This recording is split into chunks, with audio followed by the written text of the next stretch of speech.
Iranian തുറമുഖങ്ങളിലേക്ക് വരുന്ന കപ്പലുകൾക്ക് മേലുള്ള യുഎസ് ഉപരോധം മറികടക്കാനാകാതെ ചൈനീസ് കപ്പൽ റിച്ച് സ്റ്റാറി ഹോർമൂസിലേക്ക് തന്നെ മടങ്ങി. ബുധനാഴ്ച ഗൾഫിൽ നിന്ന് പുറപ്പെട്ട കപ്പൽ ഹോർമൂസ് കടലിടുക്കിലേക്ക് തിരിച്ചു കയറിയതായി ഷിപ്പിംഗ് ഡാറ്റ വ്യക്തമാക്കുന്നു. പാക് മധ്യസ്ഥതയിൽ ഇസ്ലാമാബാദിൽ നടന്ന യുഎസ് ഇറാൻ സമാധാന ചർച്ചകൾ കരാറില്ലാതെ പിരിഞ്ഞതിനു പിന്നാലെ യുഎസ് പ്രസിഡന്റ് ഡൊണാൾഡ് ട്രംപ് ഇറാന് നേരെ നാവിക ഉപരോധം പ്രഖ്യാപിച്ചിരുന്നു. യുഎസ് ഉപരോധത്തിൽ കുടുങ്ങിയ ആദ്യ ചൈനീസ് കപ്പലാണിത്. ആദ്യ 24 മണിക്കൂറിനുള്ളിൽ ഒരു കപ്പലും യുഎസ് ഉപരോധം മറികടന്നില്ല എന്ന് യുഎസ് സെൻട്രൽ കമാൻഡ് എക്സിൽ കുറിച്ചു. 6 കപ്പലുകൾ ഇറാൻ തുറമുഖത്തേക്ക് തന്നെ തിരിച്ചതായും സെൻട്രൽ കമാൻഡ് അവകാശപ്പെട്ടു. അതേസമയം ഇറാനിയൻ തുറമുഖങ്ങൾക്ക് മേലുള്ള യുഎസ് ഉപരോധം തുടരുന്നതിനിടെ ചൈനയിലെ ഊർജ്ജക്ഷാമം പരിഹരിക്കാൻ റഷ്യയ്ക്ക് സഹായിക്കാനാകുമെന്ന് റഷ്യൻ വിദേശകാര്യമന്ത്രി സെർജി ലാവ്റോവ് പറഞ്ഞു. ചൈനയ്ക്കും ഞങ്ങളുമായി സഹകരിച്ച് പ്രവർത്തിക്കാൻ തയ്യാറുള്ള എല്ലാ രാജ്യങ്ങളും നേരിടുന്ന വിഭവ കമ്മി നികത്താൻ റഷ്യയ്ക്ക് നിസ്സംശയം കഴിയുമെന്ന് ലാവ്റോവ് ബീജിംഗിൽ മാധ്യമപ്രവർത്തകരോട് പറഞ്ഞു. റഷ്യയും ചൈനയും തമ്മിലുള്ള ബന്ധം എല്ലാ കൊടുങ്കാറ്റുകളെയും അതിജീവിക്കാൻ കഴിയുന്നതാണെന്നും ലാവ്റോവ് കൂട്ടിച്ചേർത്തു. ആഗോള വിപണിയിൽ ഏറ്റവും കൂടുതൽ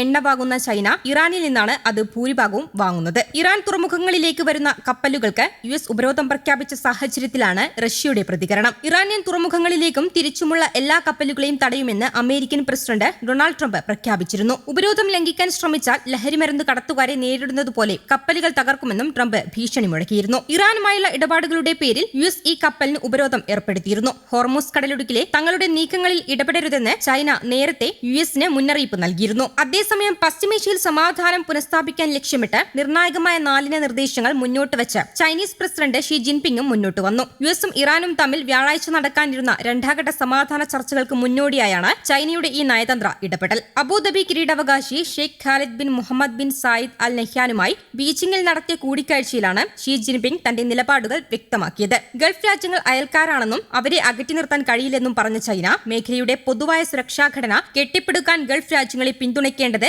അനിവാര്യമാണെന്നും കൂട്ടിച്ചേർത്തു. ഇറാന്റെ തുറമുഖങ്ങൾക്കെതിരെ അമേരിക്ക ഏർപ്പെടുത്തിയ ഉപരോധത്തിനെതിരെ ചൈന ശക്തമായ ഭാഷയിലാണ് പ്രതികരിച്ചത്. അമേരിക്കയുടെ നടപടി അപകടകരവും നിരുത്തരവാദപരവുമാണെന്ന് ചൈനീസ് വിദേശകാര്യ വക്താവ് ഗുവോ ജിയാകുൻ വാർത്താസമ്മേളനത്തിൽ പറഞ്ഞു. ഇത് വെടിനിർത്തൽ കരാറിനെ തകർക്കുമെന്നും ഹോർമൂസ് കടലിടുക്കിലെ കപ്പൽ ഗതാഗതം സങ്കീർണമാക്കുമെന്നും ചൈന മുന്നറിയിപ്പ് നൽകി. അമേരിക്കൻ ഉപരോധം നിലനിൽക്കെ തന്നെ അത് വെല്ലുവിളിച്ച് ചൈനീസ് ബന്ധമുള്ള കപ്പൽ ഹോർമൂസ് കടലിടുക്ക് കടക്കുകയും ചെയ്തു. ഡൊണാൾഡ് ട്രംപ് ഏർപ്പെടുത്തിയ നാവിക ഉപരോധത്തെ വകവയ്ക്കാതെ റിച്ച് സ്റ്റാറി എന്ന കപ്പലാണ് സുരക്ഷിതമായി കടലിടുക്ക് കടന്നത്. ഇത് അമേരിക്കൻ ഭരണകൂടത്തെ പ്രകോപിപ്പിക്കാൻ സാധ്യതയുണ്ട്. അമേരിക്കയുടെ ഹോർമൂസ് ഉപരോധം കാരണമാണ് കപ്പലിന് സംഘർഷ മേഖല കടക്കാൻ കഴിയാതെ തിരിച്ചു പോകേണ്ടി വന്നത്. എന്നാൽ കപ്പലിൽ ചൈനീസ് ജീവനക്കാരുണ്ടെന്ന് അറിയിച്ച ഉടനെ കപ്പലിന് ഉപരോധ മേഖല കടക്കാൻ കഴിഞ്ഞെന്നാണ് റിപ്പോർട്ടുകൾ. റിച്ച് സ്റ്റാറി കപ്പലിന്റെ ഉടമസ്ഥത ഷാങ്ഹായ് ഷുവാൻഡൻ ഷിപ്പിംഗ് കമ്പനി ലിമിറ്റഡിനാണ്. ഇറാനെ സഹായിച്ചെന്ന് ചൂണ്ടിക്കാട്ടി ഏകദേശം 2 വർഷം മുൻപ് യുഎസ് ഈ കപ്പലിനെ കരിമ്പട്ടികയിൽപ്പെടുത്തിയിരുന്നു. ഹോർമൂസിൽ അമേരിക്കയുടെ ഉപരോധ രേഖയ്ക്ക് സമീപം എത്തുന്ന ഇറാനുമായി ബന്ധമുള്ള ഈ കപ്പലിനെ ഉടനടി തകർക്കുമെന്ന് പ്രസിഡന്റ് ഡൊണാൾഡ് ട്രംപ് മുന്നറിയിപ്പ് നൽകി. സമൂഹമാധ്യമമായ ട്രൂത്ത് സോഷ്യൽ വഴിയാണ് ട്രംപ് ഈ കടുത്ത നിലപാട് വ്യക്തമാക്കിയത്. പാകിസ്ഥാനിൽ നടന്ന ചർച്ചകൾ പരാജയപ്പെട്ടതിന് പിന്നാലെയാണ് ട്രംപ് ഉപരോധത്തിന് ഉത്തരവിട്ടത്. News desk Kerala Kaumudi.